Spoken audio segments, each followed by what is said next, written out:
We going. We got Joseph. Say something real quick. Something real quick. There we go. All right, cool. You show up, so that's all that matters. Content is content, you know what I mean? Haha. Yes, I do know what you mean. Anywho, so what's up, buddy? Nothing much. Long time no see. I know, it's been like 15 minutes. Yeah. Windy as shit outside, by the way.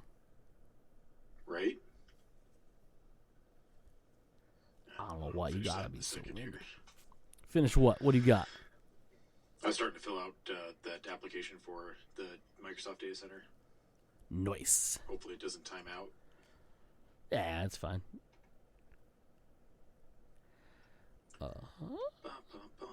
It's weird. It has you sign into a Microsoft account.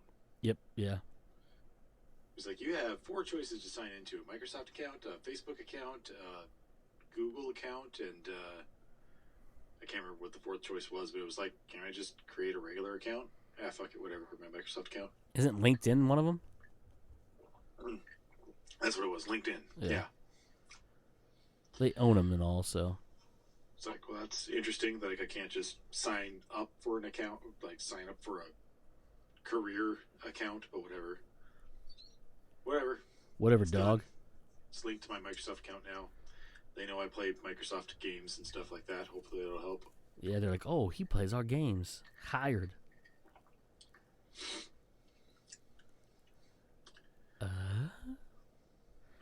He says. Oh, snap. Uh-oh. New photos of Moon Knight. That's dope. Yeah, it's pretty cool. They have 3 posters they just released. I don't see him on this article. But it's one of just him, so like normal. One of the Moon Knight and the wraps, and then one of Mr. Knight, which is the one in the suit and everything. And you can see the other 2 in the background. Nice. Pretty cool. That's pretty dope.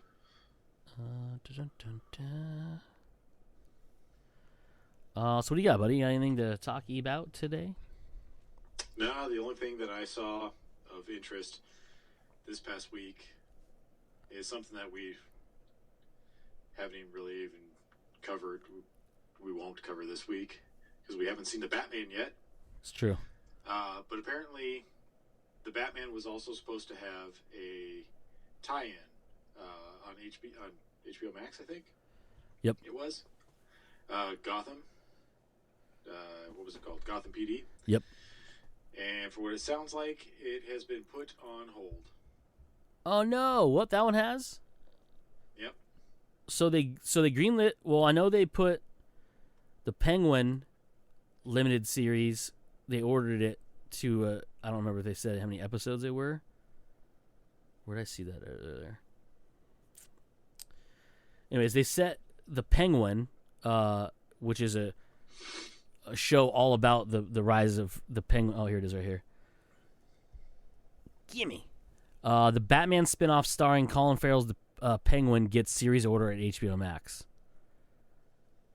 And this is the one they were talking about before, planning to do, but now HBO's literally put an order in for it, so they're going to do it. HBO Max is given a straight-to-series order on the Penguin, a spinoff of the Batman, starring Colin Farrell.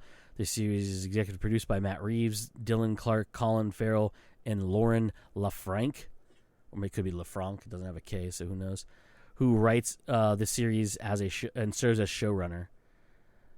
Let's see. Colin exploded off the screen. The Penguin and the Batman having a chance thoroughly explore the inner, like, okay, cool. Yeah, so from what I read before, this one has a little more detail. I'm not going to read the whole thing. Is it's going to basically be how he got to where he is, as being the Penguin and things like that. So that's pretty cool. I know the other one I thought I saw, maybe that's the one that got put on hold. They originally were going to do, maybe that's what it is. So I saw another one where they were going to do one called Gotham PD, which was going to be all about Gotham Police Department, along with Jeffrey Wright, was going to be back as Gordon, or be in it as Gordon.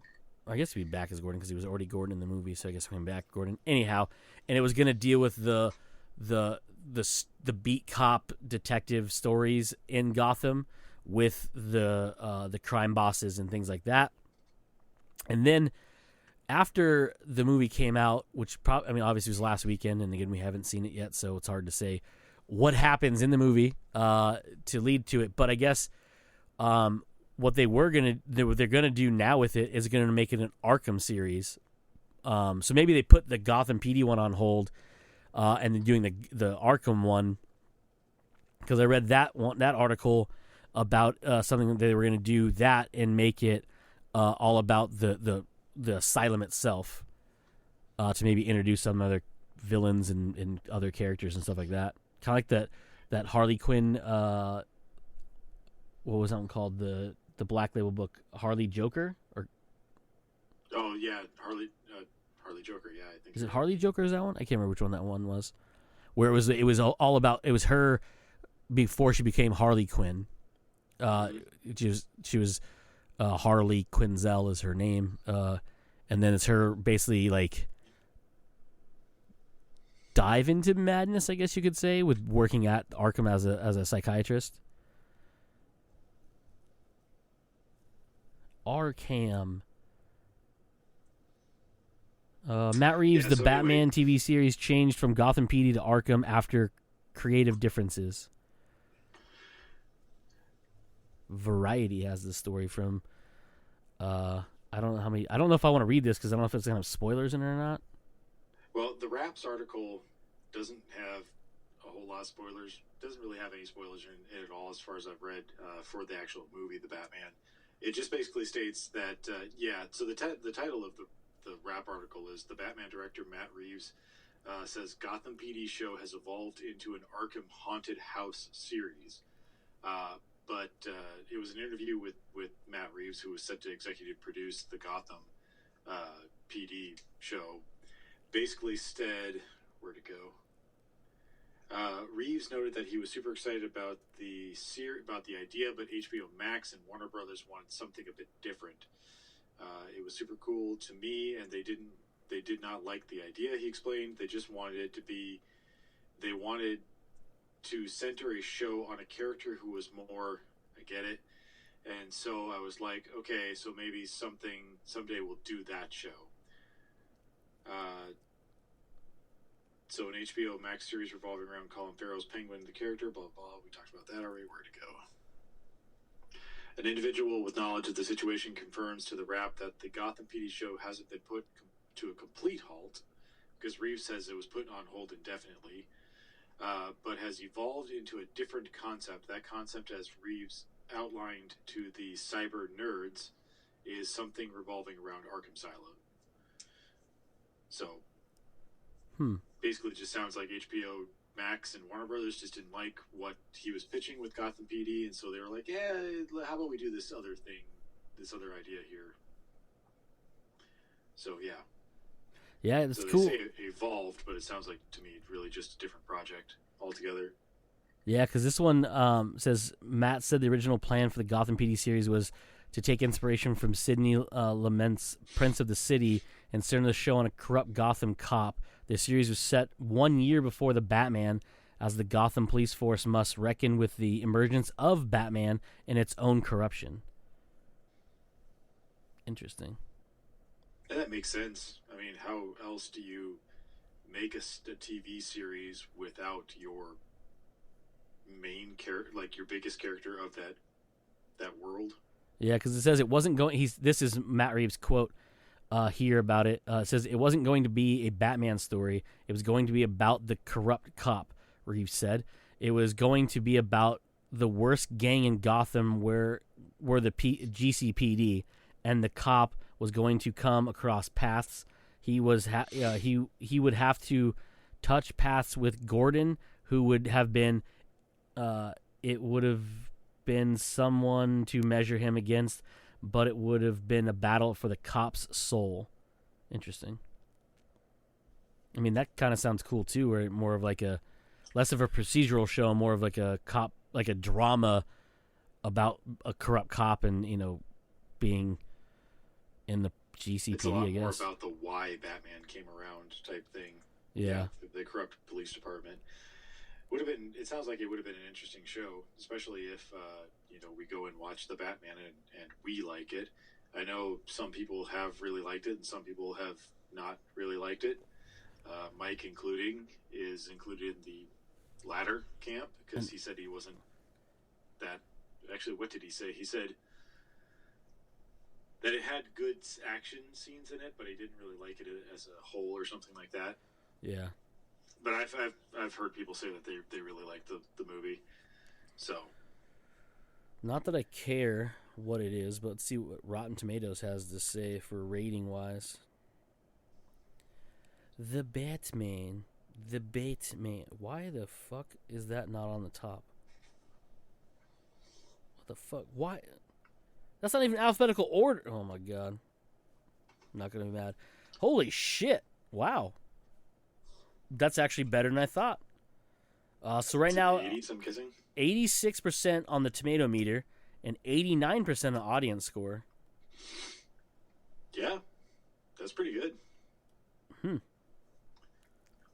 Certified fresh. How many reviews does it got? Does it say? There's got to be a couple hundred. Tomato meter. There has to be a couple hundred. This doesn't. This says 387 critic reviews. Yeah. Holy that shit! makes sense. 31,576 audience reviews. It's a whole lot of fucking people. Damn, that's a whole lot of people. It's a huge amount of people. Yeah, it's a ton of people. Let's see. I know I saw it on here. I mean, it's not as liked as Spider-Man No Way Home, apparently. Yeah, but, I mean,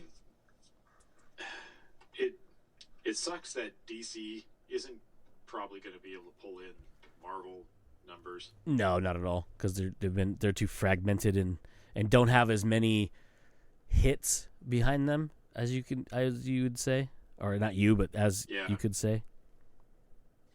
Yeah.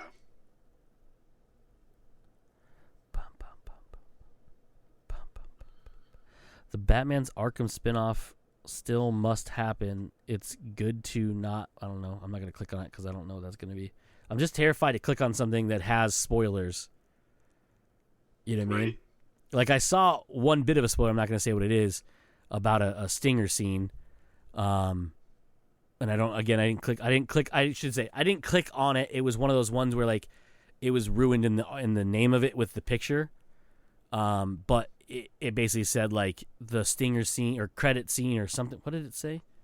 Mid-credit scene, pre-credit, whatever it was. Stinger scene took place in Arkham with Riddler and his roommate, and it showed a picture. And I was not going to say what it is, but I was like, well, thank you for that little bit of ruining for me. Right. Anywho, we need to figure out a time to go see that movie because it's literally killing me. Well, we could go see it next Wednesday. Good. I was gonna say because this is funny on that topic.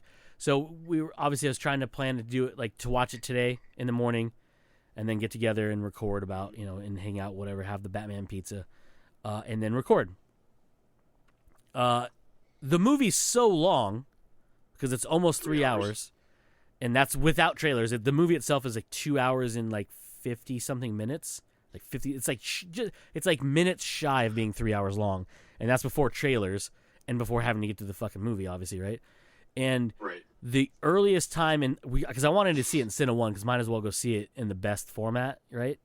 Might as well. So I was like, oh, we'll see it in Cine 1, right? Thinking they gotta have like a 9 o'clock because then it'd be like done by like noon, or like 12:30, quarter to 1, something like that, right? Give you plenty of time to get out of there and go to your workout, right? Mm-hmm. 11 something was the earliest time, and I was like, no, because if it's 11:30, I think is what it was, right? 11:20 or something. 3 hours, 3+ hours, so 3.5 hours with travel time, make it 4 hours. It would have been over 2:00, and I was like, that didn't work. So I was like, what about after? The next time was like 2:40, and I was like, okay, that's not going to work. And then the next time after that was like 8 or like, what was it, 6 something or whatever. I was like, what the hell is going on? Why can't you have earlier times? Because there's like 10 o'clocks in the regular theaters or regular screens, but for some reason, Cine One only had 3 showings, and they were all inconveniently placed for our time constraints. I was like, this is dumb. Yeah, that's weird. Whatever. Stupid fucking... You would think that they would have a movie going right there at the beginning of the day. Right? Like, because I think Harkins opens at like 10 now, right now. Other than, I think weekends is earlier than that, but I think during the week it's 10 o'clock. But it's like, why don't you have a 10 o'clock showing? Because then you could maximize how many times you could play it. I get it's a 3-hour movie, so you have to have like 4-ish hours for like setting up and cleanup. But if you have it at 10, right, then you could have people come in, go into it, and then I don't know, whatever. Time constraints are that was the problem. Is if we didn't have the middle of the day eaten up, then we could have done it. But I was like, that's just dumb that you don't have an earlier screening, even on a Thursday morning. You should have early screenings to try to maximize getting people into your theater. Whatever, though, I digress. Boom ba-doom. He says. Anywho, it looks awesome. That was pretty much it for me. It was, like I said, it was a slower week for news for me. I didn't really see anything else that I was too thrilled about. What did you think of the Obi-Wan trailer? It's dope. I only watched it once. I'm trying to think of what happened in it. It's really cool, first off, to see Ewan McGregor come back and play Obi-Wan. Like, obviously I knew he was coming back, but it's like, it doesn't really hit you that the actual actor who plays Obi-Wan in the movies is back to actually play the character in a TV show. Yeah. Until you actually watch it. And yeah, it's still, it's cool because it still has that Mandalorian type Western vibe to it, which I really dig that they're doing with the Star Wars TV shows. Yeah. Almost like spaghetti Western-ish feel to it. Yeah. Like long shots of like very open and almost dirty, because we really, for the most part, on all 3 of the shows, Tatooine seems to be a very big place. Obviously, even in the the Star Wars canon ahead of this, Tatooine is a big figure in a lot of it because of where Luke comes from and things like that. It's interesting because someone's like, have you watched the Book of Boba Fett all the way through? No, I am only 3 episodes in. Okay, so that show, I dig it. I dig it a lot. People are like shitting on it because of like the weird shit they do in it, but you got to remember, it's Star Wars and it's also Robert Rodriguez, so like there's gonna be some weird shit going on in it, but the main thing people are kind of complaining about is the storytelling. And I kind of get it because it's a weird way of telling the story. Because you introduce Boba Fett as being back in Season 2 of The Mandalorian, but now you're trying to tell where he has been since the events of Return of the Jedi. And if for the folks who don't know or can't pay attention to timelines, the Mandalorian universe, including the Boba Fett show, they take place mere months after the fall of the Empire and the events that ended in Return of the Jedi. So there's a lot of things that are gonna be like there's a lot to explore in that time frame because the next time we as viewers have gone back into that world in a continuation has been the newer trilogy. You know what I mean? And we're talking at that point at the end of, I think they said, because I think it's Ben Solo or Kylo Ren, however you want to call him, he was born after the events of Return of the Jedi, and Rey was born a few years after that. So, like, it's been 20-something years since we've seen anything, right, in that world. Right. And there's a lot to tell. And the cool thing, and to your point, too, not to fucking ramble on nonsense, to your point, though, it's cool that they took that aesthetic because they could have gone the way that... They could have gone their own way. You could have gone your own way. And they kind of did go their own way because they took it from more of a sci-fi samurai show and made it a gunslinger show because the Mandalorian, as well as Boba Fett, are more of they are gunslingers. I mean, obviously, Mando has a darksaber now, if you remember the events of Season 2. But he's not known for being a sword fighter. You know what I mean? He's the best you could say is Lone Wolf and Cub is one of them. Because he's a sword and he wields a sword and he knows how to use hand-to-hand combat because he was using the spear that he had, and obviously he's good with his hands and fucking flamethrowers and rockets and shit.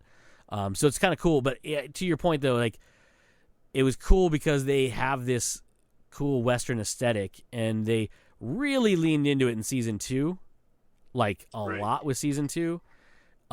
And even in the Book of Boba Fett, they lean into that like gunslinger Western kind of feel too, because it's on Tatooine. Well, all of Boba Fett pretty much takes place. The bulk of it takes place on Tatooine for the bulk of it. I'll let you know there is some other stuff that's not on Tatooine, but I'm not going to spoil what it is. But I got a little bit spoiled. Oh, did you? Me, Those sons of watching, bitches. Corridor Crew. Oh, that's right. Yeah. Where it ends up on, they end up with Luke at one point. Yeah, that's right. I forgot. Yeah, they did that on that show. I don't think that's much of it's a spoiler per se, but to me it was like, okay, I didn't think it's that much of a spoiler. Like if you would have presented Luke for the first time in the Book of Boba Fett, and I hadn't seen, then that would have been a spoiler. But for the fact that I was just more surprised that they're still doing that story in this other story. There may be a link there. I was just more surprised to. Yeah, there's a link. There's a reason why. Fair enough, but not much of a spoiler to me in any regard. No, the only other thing that I could think of with the Obi-Wan trailer, and correct me if I'm wrong, but they show what's his name? Owen Skywalker? Oh, yeah, Uncle Owen. Uncle Owen. And I don't know if it's just an actor that they got to play him, or maybe that actor is still alive and just looks youthful as fuck. Or maybe, come to think of it, I think he shows up in one of the. Doesn't he show up in one of the newer movies too? No, so Joel Edgerton is the actor's name you're talking about. Plays Uncle Owen. He is, so not to cut you off. The reason you think he looks familiar is because he actually played Owen in the prequels. He was in it twice. Once as younger version of him when Anakin goes back to save his mom. Then at the end of the movie, Obi-Wan brings baby Luke to him on their moisture farm on Tatooine. Okay. And it is Joel Edgerton that plays him. Yeah, so Joel Edgerton is Uncle Owen from the prequels, as well as reprising his role as Uncle Owen in the Obi-Wan series. Honestly, that was one of the biggest surprises of the actual the trailer. First off, just showing. Obviously, you have to show him handing Luke over to Uncle Owen, because that's what makes sense story wise. That's the reason why we have Obi-Wan. That's what it's about, per se, about his seclusion and looking over Luke. But it was just like, oh shit, that's the actor that played Uncle Owen. And I just couldn't remember which movie I saw him in. So it was the prequel trilogy. But even then, that was still a while ago. And he looks just like he did in the prequel trilogy. So yeah. either he just really either I'm having some sort of weird like space like time thing where it's just like, maybe it really wasn't that long ago that those movies were made. I'm thinking of him, the actual actor would be much older looking now, obviously, than he was back then, or maybe he does just look the same as he did back then. But damn, he looks exactly the same as he did in the prequel trilogy. So I was just really wondering if that was just Disney doing like honing their magic, because obviously they did something new and interesting with Luke to bring him back to a young age, because obviously you couldn't have Mark Hamill play him right now. Yeah. And then the spoiler scene for the Book of Boba Fett with Luke, like the technology that they used to bring him back in The Mandalorian was really cool, but not great. Yeah. The face was a bit rough for motion. It was a bit rough for motion.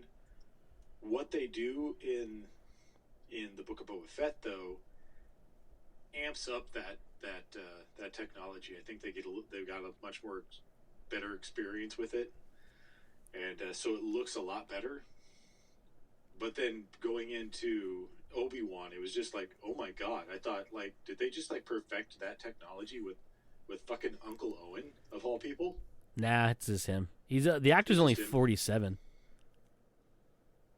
But it was like 20 years ago, wasn't it?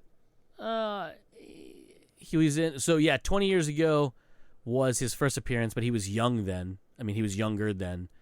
That's what I mean. Like he either has Paul Rudd syndrome, where he just doesn't fucking age. He's Dorian Gray. He does. He's looked the same.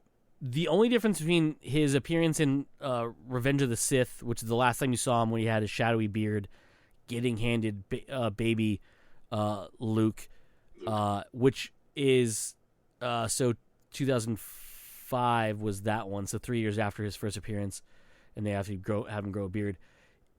The only difference in his physical appearance in real life is he's got a little bit thicker. So his head's got a little, I don't want to say fatter, but with age, your head kind of grows a little bit. That's really it. He's pretty much, he looks almost exactly the same, but with a little extra more wear on the treads, as some would say, from his last appearance as Owen in that one. So, but you're not wrong.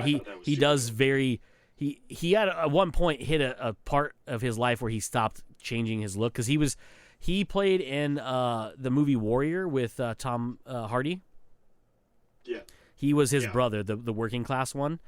Yeah, and he looks, and that was 12-ish years ago or something like that, it feels like, 10-ish years. And he looks exactly the same as he did in that. So, I mean, because he looks exactly he did in the sequel reboot thing they did of The Thing, which he was in that, and he looks exactly the same. So, I mean, he does have a Paul Rudd thing where he just doesn't have it doesn't show aging at all whatsoever.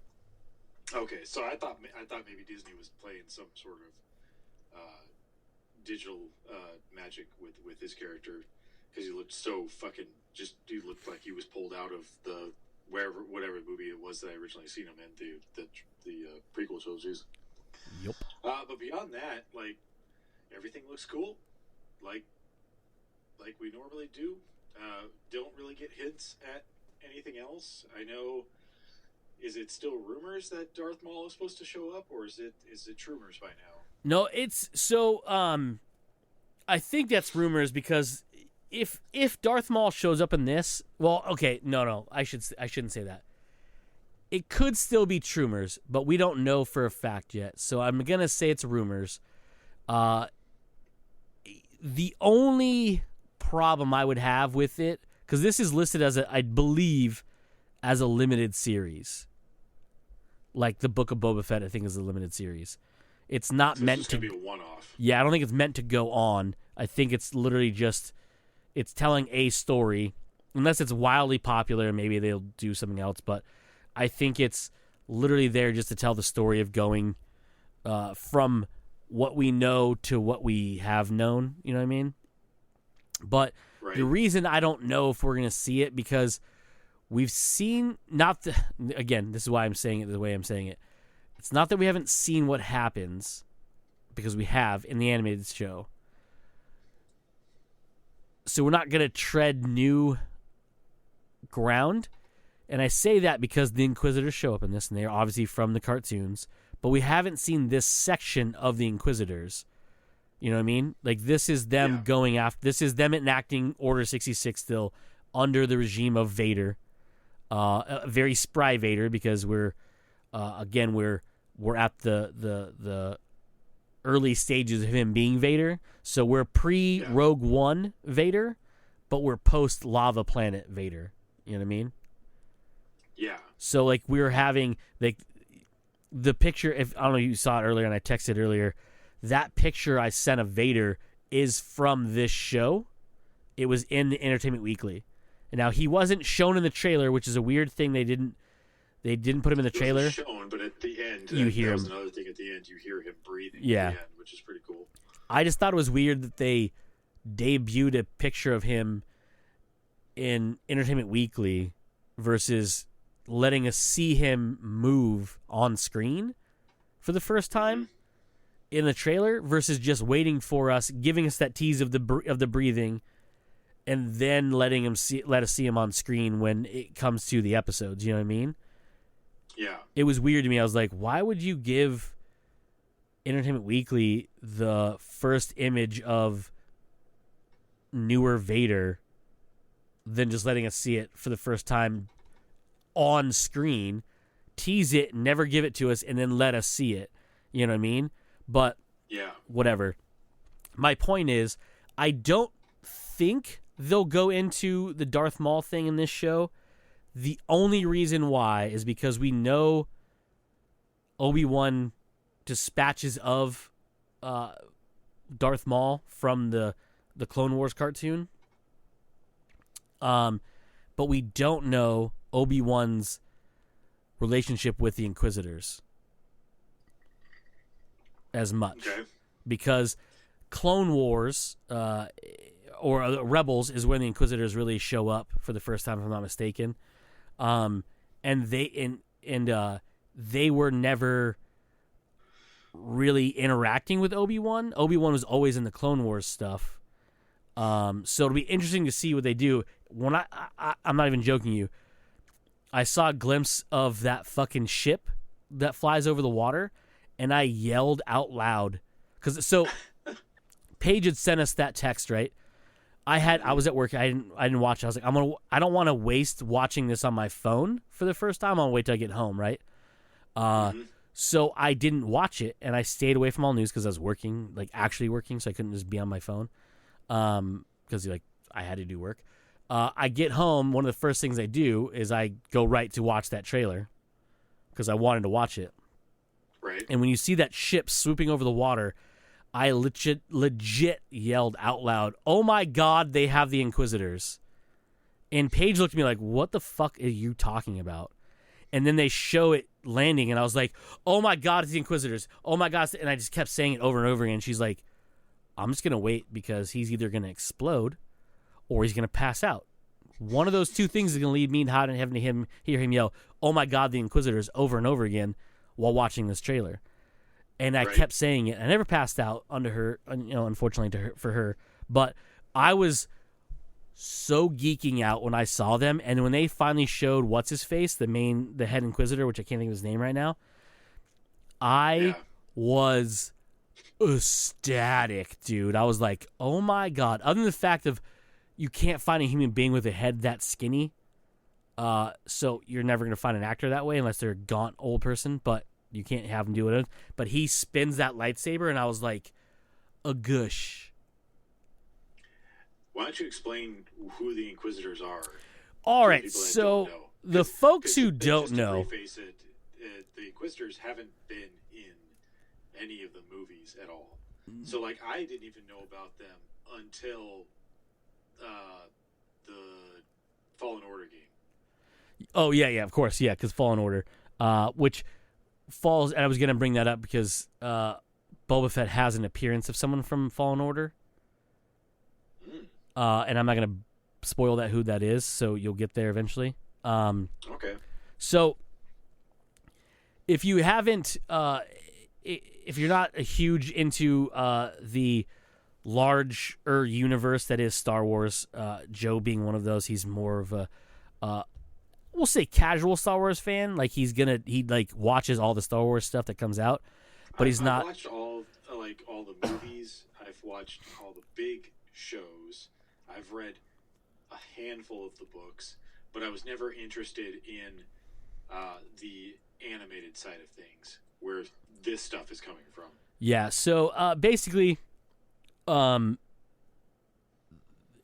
there's multiple facets of media that we were talking about, movies, novels, comic books, cartoons, things like that, right? So the Inquisitors were debuted in Star Wars Rebels, like I said earlier, animated series, the sequel series almost to Clone Wars, created by Dave Filoni, who has also obviously helped create Mandalorian with our boy Favreau. Anyways, so the Inquisitors are essentially like a Sith force under the command of Vader. Right. So they work under. They're Imperial soldiers that work for Vader. I think they're technically Imperial soldiers. I don't know if they're technically Sith. They're lightsaber wielders, but I don't think they go through the hierarchy of the Sith with the whole like order or the rule of two and stuff like that. Anyhow, that's a different story. No, I don't think they did. At least from Fallen Order, they didn't. They were still Force users. Yeah. But they weren't dedicated to the following of the Sith, yeah. And neither is Vader. Vader falls into that, but he at one point, this being them, has a bunch of Force users that aren't Sith. They are Imperial officers who use lightsabers, who use the Force, and they are enacting Order 66. So as Order 66, if you don't remember from Revenge of the Sith, was the order given by Palpatine to all the clone troopers to turn on all Jedi of every facet of life and age and wipe them out. Wipe out all the Jedi Order. Everybody who could be a Jedi, you're going to eliminate. So they turned on all the people who they're supposed to be working with. And it's a mass genocide of the Jedi. We go further past the events of Revenge of the Sith into the era of the Clone Wars and the Rebels. More Rebels than Clone Wars, because Clone Wars is literally before the events of Revenge of the Sith. Again, sorry, digressed. The Inquisitors are then created to work with Vader and under Vader's tutelage and foresight to hunt down any remaining Jedi throughout the galaxy. Right. So they are the elites of the elites. They are Jedi hunters. That's what they do. And the reason they're called Inquisitors is because just like the Spanish Inquisition, they're hunting down, and they literally will interrogate anybody they think may have information, and they murder everyone they don't like. If they think you're hiding or know of a Jedi, you're pretty much dead. Anybody around you gonna be dead. It's just that's their thing, and that's their order under the Imperial regime is they can do that. That is their thing. So they are the baddest of the bad when it comes to the Imperial soldiers. Like, they're Force wielders, so they're just as powerful as Jedi, and they have rigorous training, and it's all about lethality. It's all about killing. It's not about, it's not a balance of the Force and using it for good. None of it. It is literally there to kill. And as you know from the game, and a little bit I've played of that game, they're pretty good at it. They have, by the time the game comes about, you kind of find out that a lot of the Jedi have fallen to the Inquisitors over the years, and so that's we're falling in that realm. I don't like, by the looks of the Obi-Wan trailer, it takes place when Luke is somewhere in the age of preteen. He's probably 8 or 9. It looks like in this trailer. From when you see him, well, I'm guessing that's him because Obi-Wan is kind of watching him as he's growing up on the moisture farm. But you see this, and it is height of the oppression of the Empire. Like, they are squashing everything under their heel at this point. So it's interesting to see. But yeah, they are. I don't know. I can't remember. This may delve into more of who they are and where they come from, but I don't think they're going to go too much of the history because it's already been, a lot of it's been talked about in the Rebels show. But it would be nice to see kind of like maybe where they came from. But again, I don't know how that's going to fall because, again, we're still in that gap that we're in that time between Revenge of the Sith and Rogue One, which is essentially days before Episode 4, A New Hope, literally begins, because that's how Rogue One ends. But that Vader that we see at the end of Rogue One, the murder hallway scene, that's right. The Vader we get. That's who we have right now. This has been a few years. He's mastered his robotic body and has the full breadth of his abilities worked out. So we have a literal killing machine in Vader right now. So we're probably going to see some pretty hardcore like Vader scenes in this show if we're treated well by the makers of this. Because if you give us what we got at the end of Rogue One, this is going to be the most popular fucking Star Wars show ever. Definitely could be. Because if not just Vader, but like the Inquisitors too, because you saw the head Inquisitor. I can't think of his fucking name. He has a lightsaber. It's a dual-bladed lightsaber, and he can turn one blade on or off, but it's on a piece that spins. So there's a handle in the middle, and it has literal 2 different lightsabers on the outside of the ring that spin, and he uses the Force to do so. It's fucking cool as shit, and when I saw in that trailer, I was like, oh my god, skagoosh. Right, that was really cool. And I do think the chick you see that pops the red saber out first, I think she's Inquisitor made for the show, because I do not think I know who that is. But I'm not super completely, I don't know all their names. Like, the reason I can't think of the main Inquisitor's fucking name right now, I could probably look it up. But I think she's made up for this show, if I remember reading correctly earlier today. Okay. But anyhow, that trailer is so good. It's so well made because it feels, when I was watching it, felt like I was watching the trailer for Rogue One for the first time. Yeah. It was so cool looking. Anyhow, that's all I'd say about that.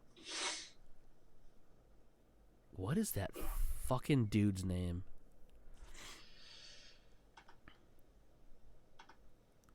Let's see. Oh, this is article. I found an article about it. I'm trying to see if they.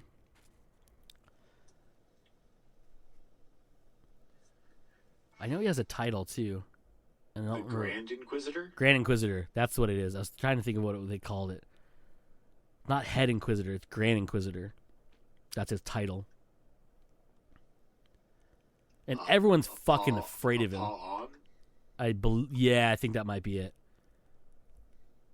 But everyone's terrified of this guy because he is fucking ruthless, dude. Ruthless. I don't know if this is his actual whole name, but StarWars.com. Literally, when I Googled it. So the Grand Inquisitor, not much is known about the Emperor's Grand Inquisitor. Paw on male? Sounds about right.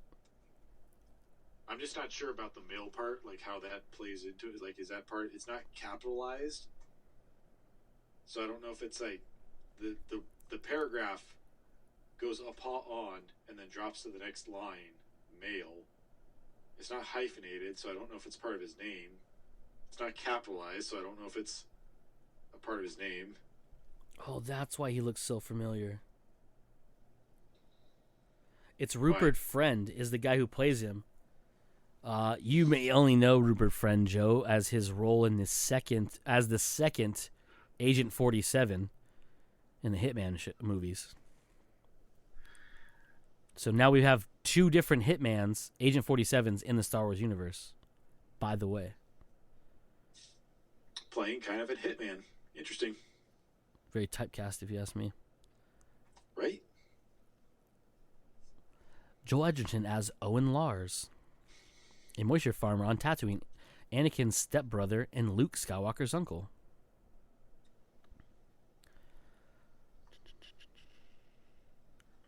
Bonnie Piez plays Beru, who's Owen's wife. And I was actually going to ask about that earlier. That just jogs my memory. Yeah, I don't recall seeing her in the trailers at all. You saw her in the background of a couple shots. A fuzzy version of her behind the long shot of Owen. But you see her walking around in the moisture farm. But she's also from the movies, too. She played Aunt Beru in the Clone Wars and Revenge of the Sith. So she's returning as her character as well, which is super cool as well. That's fucking dope. I'm so glad that they're able to go back and get all these actors that had originally played these characters. Not originally, but at least originally played these characters. Only one originally, not two originally. And get them to come back and play their same characters. It's really cool to see. I totally forgot. I forgot who actually voiced the Grand Inquisitor in the show. That's actually really hilarious. It is Jason Isaacs. If you don't know who that is, I can break it down for you. But that's interesting. Okay. He played Lucius Malfoy in the Harry Potter series.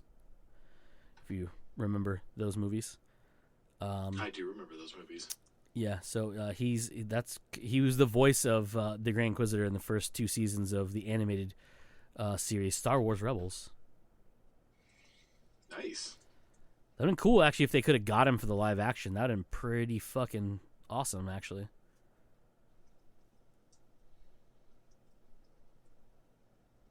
Oh shit! Is that who that? Interesting. I'm sorry, I'm reading through stuff because so the Inquisitors have names. I was trying to remember what they were. Like Grand Inquisitor is one of them. There's like third sister, fifth brother. They're like this weird like step of like there's this weird hierarchy in the Inquisitors, and I can't remember all about all of them. But like they're like as they progress and become better, I guess. I can't remember how it works. It's been forever. I know, like I said, I know they talked about it. From the game were. I remember, like, I know, like, there's a lot of it in the Rebels show, and they even do more. I think they even talk about it more about it in their history in the Vader comic book too. Also, but I can't remember. Mm-hmm. Kamal Nanjiani is in this show. Kamal Nanjiani? Yeah. That's cool. I wonder who he plays. I don't know. It says additionally, Kumal Nanjiani, Indra Varma. Oh, wait. Oh, really? I didn't know she's in it. That's cool, too. You won't know who that is, so it doesn't matter. O'Shea Jackson Jr., which you may not recognize the name, but I can tell you his daddy is. And I'm not going to say O'Shea Jackson Sr., because that's technically his name, but his also name is Ice Cube. O'Shea Jackson Jr. is in it. Interesting. There's a lot of people in that. And it says a young Luke Skywalker also appears, but they don't say who plays him. Because I don't know how much he's going to be in the show. Because Obi-Wan never really interacts with him until later in life. So, because he was an old hermit that lives in the hills. Interesting. Anywho, that trailer's fucking dope. That's all I had to say. Yeah, the trailer is really, really dope. I still can't find Second Sister. Trying to fucking remember.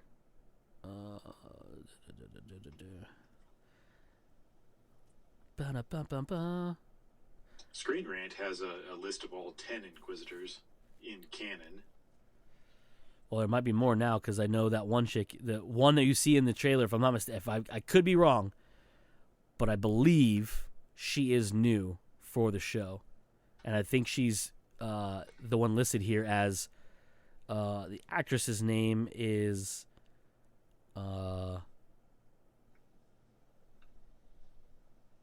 maybe that's not her. It says Moses Ingram. Well, I think that's her. Yeah, that's the one.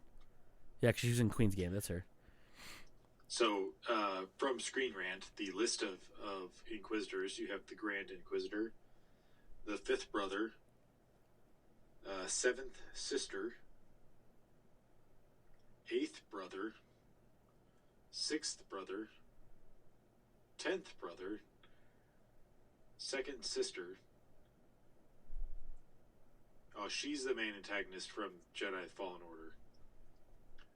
Ninth Sister, who does show up in Fallen Order as well.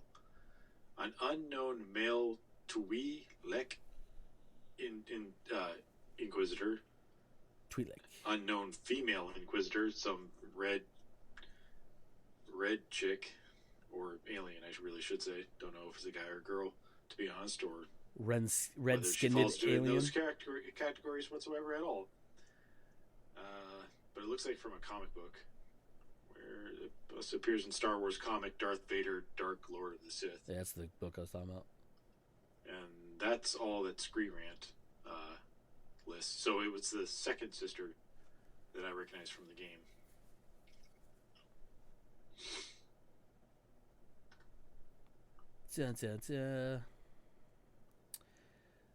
Yeah, I can't remember. There, and they might be correct about the ones that have shown up so far. Obviously, with those numbers given to them, there's probably more of them. Yeah, that doesn't make a whole lot of sense to me. Why you would have the 10th, the 6th? It's like, where's the first, the second? Well, second brother. Yeah, there has to be more. Maybe these are, like you said, just the ones that have shown up. Because I know they call them. They have a name. It's not Inquisitors. It's something else. It's something Inquisitor, but it's not. It's a weird title.